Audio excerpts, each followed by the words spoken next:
A Souk morning, this morning, welcome to Souk News Television. It's that show opener today, as usual, Monday, Wednesday, and Fridays. You get Souk Business Landscape, where we take a look at business headlines from various key business publications from across the world, continent to continent, Nigeria to Africa, Asia, Europe, the Americas, across board, especially as it concerns us and how you feel about it.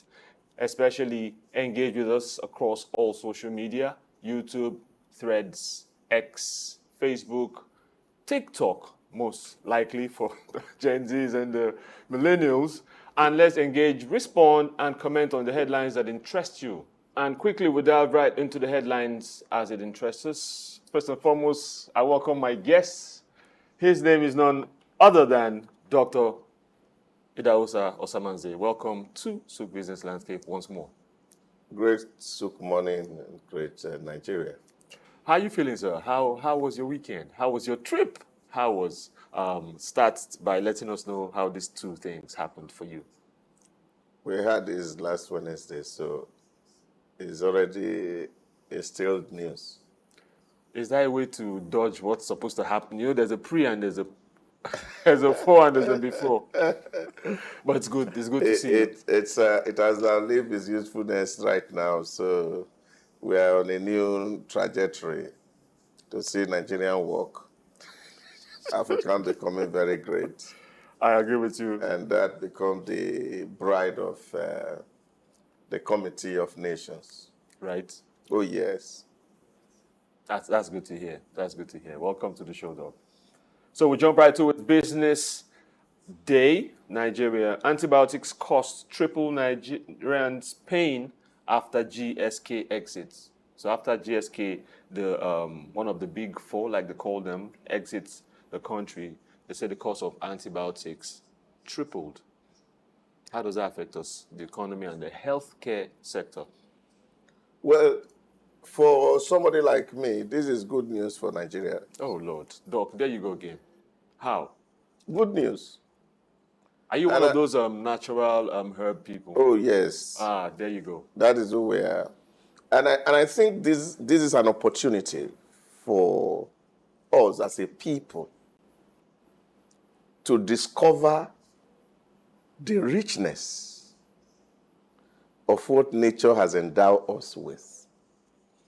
I grew up as a child, and there were just local things that our parents uses for us as antibiotics. And right there it's gone. What exactly? More efficacious than all these things that you call antibiotics.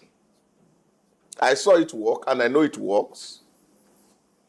And I think that's the trajectory where the Nigerian National Natural Medicine Development Agency is working towards. Right. To package things that are locally made. And when we are sourcing the resource here, we are producing them here, we are creating job here, we are retaining the profit here, we become more prosperous. Doc, you actually remind me, you know, back in the day growing up, my grandma used to do those things. She would go to the backyard, she would cut up the young pawpaw leaves, she chop up the bark of certain trees. How she knows I don't, she chop, you know, dogoyaro and all that stuff. And she would cook it. Yeah, she would cook it, she would do it. And we'll all be, you know, shaking up. And we never really used to fall sick. Yeah. We would drink, we would inhale and, you know, do like a steam bath. Oh, yeah. Just ordinary bitter cola. It's huge in antibiotics. Awesome. Wow. They are packaging bitter leaf for us now in capsule as antibiotics. Yes. So why should we be worried about who live or who didn't live? Let's create job here and then let Nigeria enjoy the beauty that nature has blessed us with. That for me is what it is. You see, when we keep raising some of all this doubt, it's begin, like I was saying yesterday with Rogers, is the fact that we don't really have confidence in the things that nature has given to us. They work better. That's true. So let's focus on it. Let's develop our own pharmaceutical industry. Let there be pharmacological departments in all our universities. studying these herbs and plants. Let's begin to cultivate our botanical gardens where we can grow herbs and then export it to the world. Because I was sharing 2 days ago at the agency, and I told them, you see, there's so much with us. We have been blessed hugely. We have been blessed, hugely blessed by nature. So we cannot be moaning over things that they use in managing sickness and are not even absolute cure. There are cures here. Keyword managing. Yes. Symptoms too. That is what it is. Doc, things will get better. Next Better headline. by the day. We build big industries here and grow those industries to become multinationals that will also be shipping these remedies Out. well standardized to meet international standard. And then we create a hub for the inflow of foreign exchange. And all these hula baloo about shipment of forests out of the country will be on the reverse, because it will not be us receiving those hard currencies and making our economy becoming stronger and better. So for me, like they say in the local adage, once a door closes, another one open. Sure. This is an opportunity for us, and Nigeria must not lose it. Right. Correct, Doc. Next headline, grounded planes. Doc, this one appeals to you a bit more personally. Grounded planes litter airports on FX crunch. So the high cost of spare parts and maintenance has forced airlines to just have parked planes. Did you witness parked planes? You know, you come and go at will, and as your job entails. You see, I know. Yeah, I know it's depressing. It's quite depressing. I know. It's quite depressing. The real reason for this form of depression is our attitude to business. You see, when people talk about we lack maintenance culture as a people. What you already have. Yes, we don't know how to preserve or maintain the things that we have. So even in businesses, as we are making profit, our appetite for consumption becomes bigger and bigger and bigger. To increase the way of life, increase our cost of living. I was looking at Ethiopian Air, floated in 1945. You mentioned it last time. Sad. First plane was bought 1946. 7 decades after, they are still counting profit. 70 years. And that's even state-run. So I think it's our approach and understanding of business that is a real issue.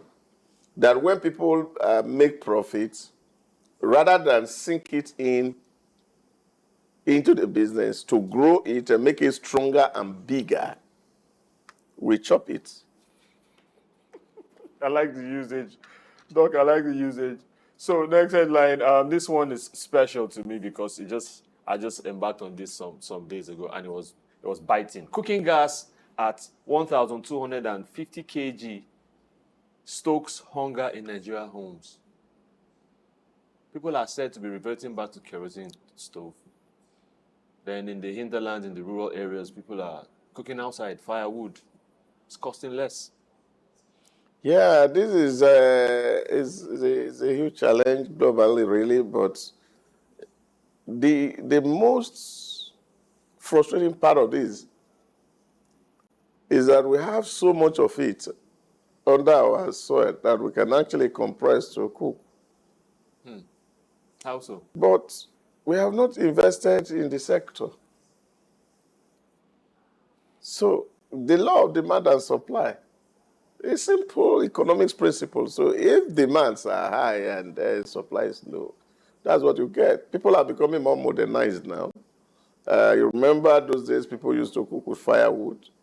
Now that's giving way because there's no even wood anywhere to cook anymore. So now almost everybody is resorting to this thing. Kerosene is so expensive. Stove is no longer a go area for some people. No, because of kerosene. So it's no longer fashionable. So everybody is resorting to cooking gas. So there's a whole lot of pressure and demand on it. And meeting that demand is what is pushing these prices up. And I think that we need to sit down, rethink, prioritize, and see how we can strategically develop some of these industries or sectors where we have a fairly competitive cost advantage and see how we can make life really better for everybody. Yeah, a lot of things compounding, so you put dollar on everything, so the price is on the rooftop. You're right about that, dollar on everything. Even the Accra woman says dollar has gone up. But this, you can find this on page 30, the headline, Cooking Gas headline, as well as the next one. This is for you to stoke you a bit, Doc. 60% of Lagosians turn down jobs on low pay. A report that was recently had. Yeah. It's a sad tragedy that we find ourselves. You see, but for people to be able to offer a higher pay, you must also have a commensurate inflow of profit. Because input of the staff, inflow inflow of profit. Yeah. So as salary is coming in, then you are able to pay more. So if the inflow is low, except you want to go and take a bank loan to pay salary. And the other real part of it is because we're also seeing that we're carrying so much burdens and looking at the cost of living, it's unfortunate. But like they say, usually half buried is better than none. If people can really look at it, that it's not even about pay, that if we can become reproductive and make profit, the potential of wage increase is also very high. It's when losses are made that, of course, you may not have that potential. So for me, really, I think people should just start from somewhere. My friend used to tell me that if you are not in job for some time, your net value is actually zero. Yes.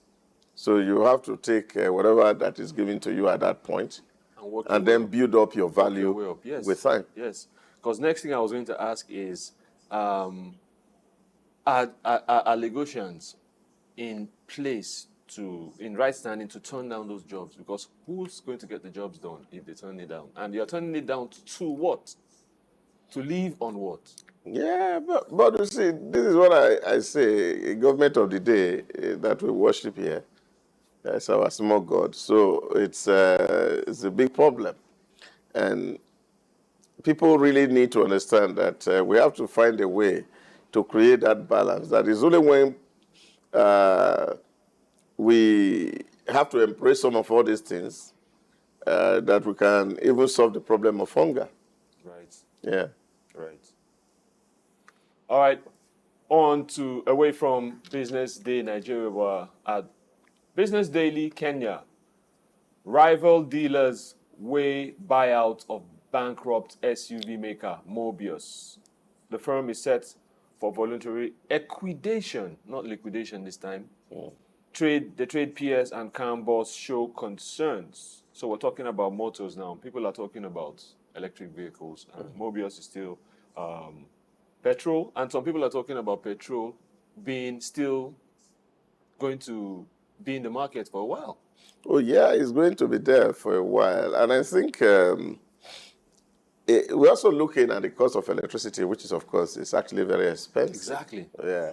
So EV is not coming at a lower cost. And I think the pricing is at par. Yeah, they can be at par. It can be. It cannot be at par because petrol will still remain cheaper than electric any day, any time. And what that would mean is that a lot of people will have to, especially in an economy that is going down, people will still have preference for things that are fairly cheaper and more reasonable in terms of out-of-pocket expenses. So these are the things that will determine whether we are going to stay with petrol or stay with EV. And also look at even the availability of the opportunity to recharge and how long that will be. Somebody told me, even some people that were using EV, some have to put generator inside the boot, some have to carry petrol if they are using hybrid, because somehow you get to the road and you don't have a place to charge, there's a problem. So all these are issues, and they come with a huge level of cost. So if you put a generator inside your boot, what is inside it? What is running the generator? Is it EV or is it petrol? So all these are issues that we need to deal with, because while we are having these arguments about sustainability, it's also nice for us as Africans to really have to dig deep and examine the hypocrisy of big companies. You know, it's like they said, one big company that said, sustainability, they had a handband and wrote it sustainability, but using child labor to produce it. So that's hypocrisy. So what we are seeing here is the fact that even the thing powering the electric vehicle, many of them are taken from the ground, which are not sustainable. So what for me it is that people just invent a technology and we create a narrative around it to sell it and make it so appealing. And that's where it stops. So this is why, for me, really, we, even as African scholars, also need to sit down and review some of the things that are being pushed to us as alternatives. As a slight aside, going from what you said, shouldn't electric vehicles be cheaper than petrol vehicles? It can be cheaper. Because when you think about the charging and how you have to, you talked about people considering generators in their trunk. Yeah. Shouldn't it be cheaper so that we can push this narrative and have more people get on it? It's just the same way we are talking about solar energy and the rest of it. And inverters. And inverters are coming at a very huge cost. And at the end of the day, it's even much more expensive than to maintain than the normal coal electricity.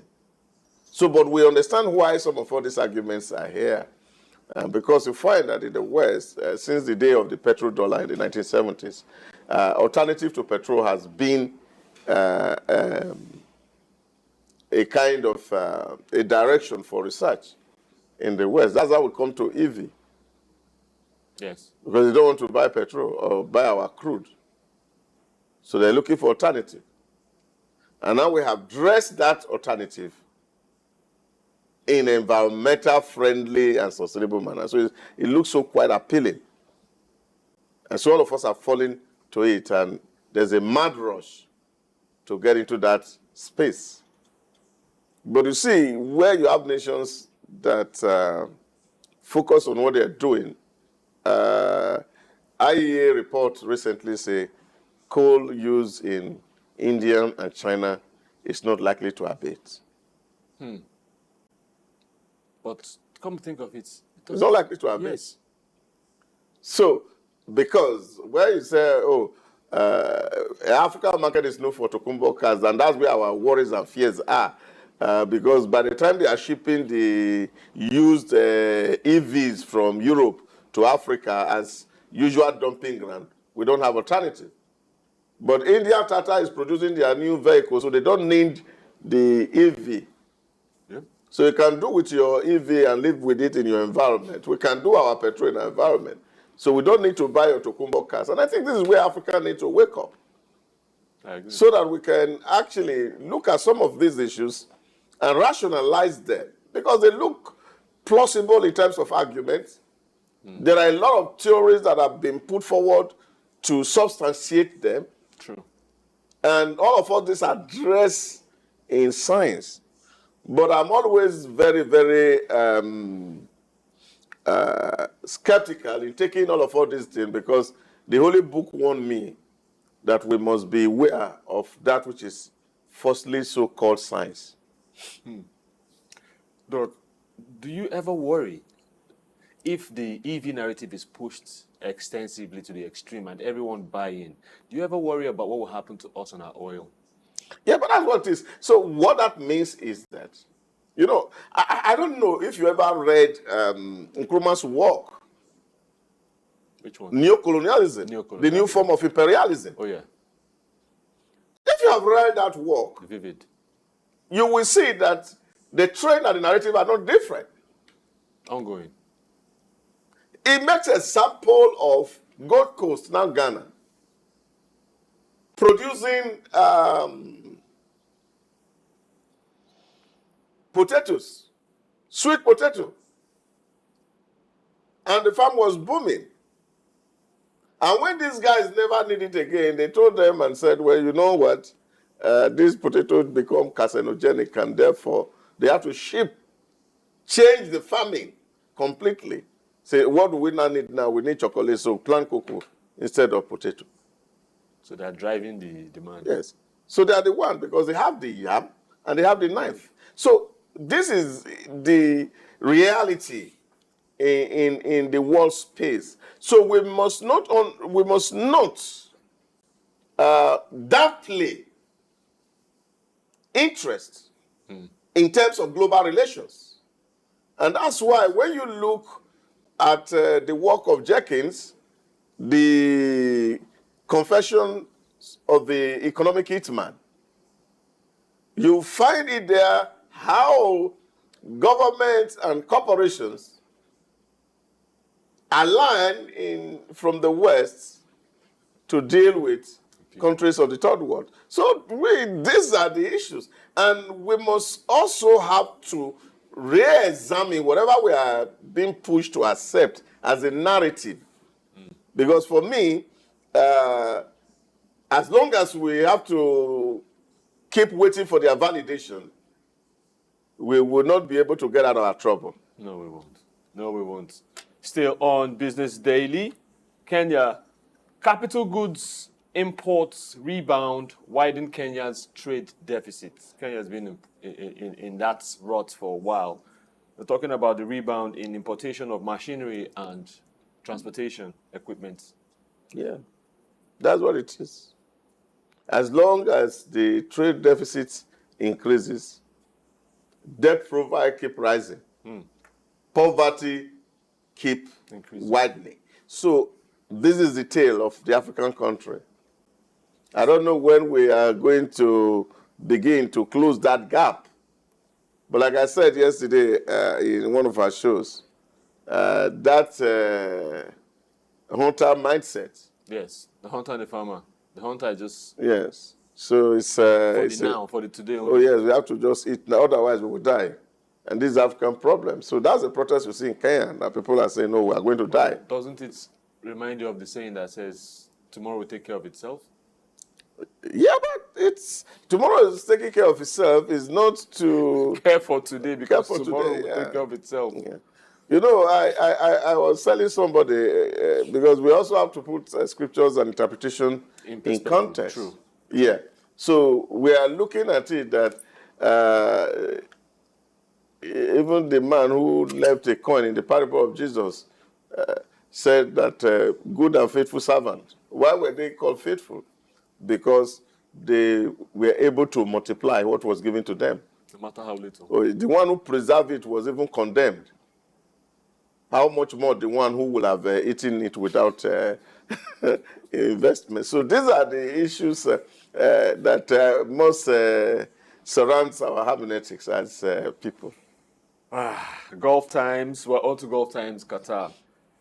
This one strikes. Egypt's inflation keeps slowing even as devaluation feeds through. So talking about their slow fifth month, this is the year. The month is gone from January to now, and it's at its lowest since 2022. It's like 2 years ago. This is what they're dealing with. Yeah, that's why they have overtaken us in terms of the biggest economy in Africa. Even at this? Oh yes. Egypt is bigger than us right now. South Africa is bigger, so that's why we're a distant third in terms of... Distant? Yes, that's what it is. We're supposed to be the giant and the big brother in Africa, but unfortunately, our macroeconomic situation will not allow us. Next headline, QNBFS and Wasata drive Qatar's stock exchange brokerage business in July. So the group securities and financial services together accounted for more than 68% of share trade turnover of brokerage during January-July stock exchange in Qatar. You know, these are being global trend right now. Banks are doing well everywhere. And of course, if you also have opportunity to be able to produce food, of course, you will be a darling to the hungry population of the world. So those industries, we can see why they are making so much of profit. All right, on to Financial Express, India. We're talking, a lot of things have happened in India, the change of a government and all that stuff. NCLT gives 48-hour deadline to Hindujas for RCAP deposits. So they're talking about differences over escrow accounts and their developments in a rut, not moving forward, not moving backwards. So they've been stagnant for a while. Yeah. India. Yeah, but I think the government of India has been quite proactive in some of all these issues. In the midst of growth, at least you also see some, it's not always good news. Sometimes you also have some issues with stagnation because all the sector cannot be growing at the same rate. So in some you win, in some you lose, like they say, and that's the game of life. So we see this, but that does not paint the complete picture of the Indian economy because there's a whole lot of ray of light as we see Modi, and that's why, of course, his re-election came. So these are the stuff that really is driving the economy in India. Awesome. Still on Financial Express. Financial Express, the center, they talk about the center, of course, what we call federal government. The center to treat CAPEX loans to states as grants. That's a huge one. So they're saying you're not owing us anymore. Yeah. Why would such a thing be a standout for them? What's the profit for the center? Yeah, but you see, like every capital expenditure, these are things that you invest in things that like building of basic infrastructures and things like that open up trading opportunities for the states. Take, for example, if Lagos invests heavily on transportation that can connect to Ogun State, now what that means is that it's opening up the trade relations between Lagos and Ogun on the one hand. And this, of course, is also helps solve a national problem, as it were. So if government say, yeah, we are not funding your OPEX, but we can help you deal with your CAPEX. I think it's a very nice initiative to see that you have enough money, you assist it to build infrastructure, and that really helps the states to grow. So sometimes you look at it and you move from country to country, and you see the network of infrastructure that connect this state, because that's actually what makes up the federation. Right. Yeah, because it's the development of the subnational that eventually and ultimately will make up for the good of the nation. Imagine that somebody is supposed to come from Austria or Japan to Ikogosi. Of course, he's going to land in Lagos. The road to Ikogosi, if it's not good in Ondo State, there's a problem. So you can imagine that the federal government is looking at that as a source of foreign earner. So if you help Ondo to develop infrastructure that get to that place, it's not a waste, it's actually a gain. True. In the long run. So true. Awesome. So on to Business Standard. RBI holds repo rates again, cites food inflation risks. So their policy states that it must stay the course with close vigil on inflation trajectory, inflation still, talking India, is it that bad? Yeah, but I really don't understand why almost all central banks across the globe doing the same thing. It's either you are holding down rate or you are increasing rate, because that's treating different situation with like a one size fits all solutions, which for me is difficult to understand. Because when you are raising your rate to manage inflation, the assumption should be that that inflation is driven by demand. Right. That people are having so much resource, and therefore the only way to be able to beat down that is to take resource from people. So that's the reason why you should hike a rate. Okay. But for me, really, looking from the challenge that COVID-19 brought to the world, that has made the cost of goods and services to quadruple in the last 2 years. In my thinking, nations' inflations are driven more by cost rather than demand. And therefore, for me, rate increase or hike will not be able to address these issues. And that's why you are seeing that many third world that have adopted rate hike, businesses are shutting down, Yes. employments are going, and poverty is sprawling. So we must be able to do a critical analysis of what's exactly driving the inflation up. So it's not about demand, that of course people have so much money to pay, and that's why of course they are not charging because there are few goods. But we have a situation where people don't even have resource to buy, even necessities. That's a problem. It's a big problem. What are we talking about here? If you look at Kenya, it's hunger strike. If you go to Nigeria, it's hunger protest. If you go to Ghana, it's the same thing. So all across the globe, people are complaining that they don't have disposable income to afford their basic necessity. So raising rates or hiking rates will not be because that will make borrowing become expensive.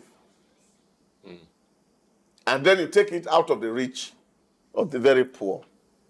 But you see, what is actually accounting for this is the use of GDP to determine how wealthy a nation is. I usually do this small analogy. If you want to take an average, you add two numbers together. Say, for example, I was doing a calculation for some of our news guys the other day about the cost of the protest. And I said, look, if you want to take an average of what the level of income of a man is, you just add the bottom and the extreme. Add them together, divide by 2. So if you are earning 40,000 and I'm earning 2 million. Now, if you add 40 plus 2 million, that is 2,040,000. If you divide it by 2, the average will be 1,020,000.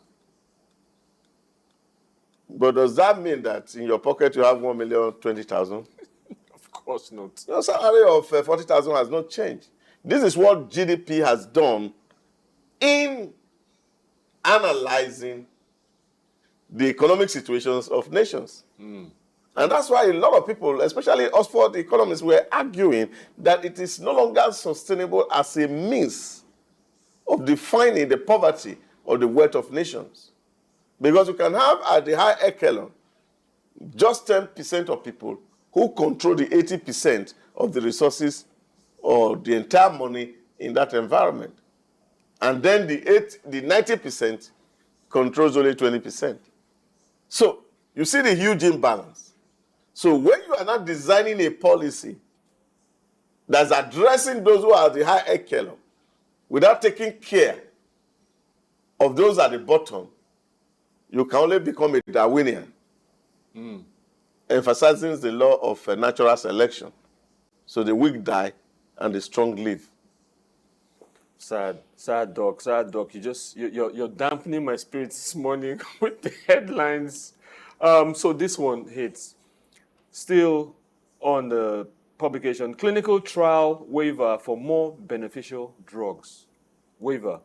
So the Ministry of Health and Family Welfare announced on Thursday that while it has waived the precondition of local clinical trials for certain drugs already approved, that's what they're saying, it's already approved, so they're giving them a waiver.